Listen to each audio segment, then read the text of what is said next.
गणेश चतुर्दशीच्या आपल्याला हार्दिक शुभेच्छा। आज आपण बघणार आहे की समजा तुम्ही फिरायला जाताय किंवा टूरवर जाताय तर आणि त्याचे फोटो जर तुम्ही स्टेटसवर टाकत असाल तर सावधान। तर असं मी का सांगते त्याबद्दलचा एक इन्सिडेंट मी सांगणार आहे। एक व्यक्ती अमेरिकेला जात होती आणि तिने त्याचा स्टेटसवर व्हिडिओ टाकला की गोइंग टू US आणि ते प्रवासाला गेले। आता त्यांचे जे स्टेटसवरचे फोटो आहेत ते सगळे त्याचे रिलेटिव्ह ग्रुप सगळे बघतात, तसेच की सायबर क्राईम करणारे जे लोक आहेत तेही बघत असतात। आता ते गावाला गेले आणि नंतर 1-1.5 तासाच्या आतच ते जिथं राहत होते तर त्यांच्या घरासमोर एक गाडी येऊन उभी राहिली।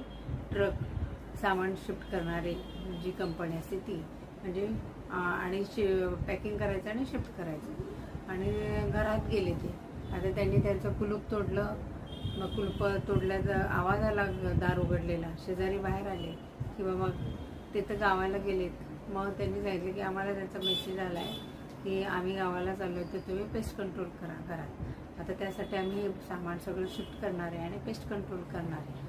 तर मग त्या शेजाऱ्यांना खरं वाटलं, त्यांनी 1 तासाच्या आत संपूर्ण सामान पॅक केलं आणि शिफ्ट केलं। आणि नंतर 1-2 महिन्यांनी ते आले, त्यांनी बघितलं तर घर सगळं रिकामं। शेजाऱ्यांनी सांगितलं की पेस्ट कंट्रोल करणाऱ्यांनी शिफ्टिंग केलं तुमचं। म्हणजेच अशा प्रकारच्या घटना घडतात की सायबर क्राईममध्ये तुमचा जो स्टेटस आहे तो सगळ्यांना लगेच समजतो आणि तुमचं लोकेशन लगेच समजतं। तर अशा प्रकारे जर स्टेटस ठेवत असाल तर असे सायबर क्राईममुळं लगेच लोकांना समजून जातं की तुमचं कुठं आहे सध्या तुम्ही।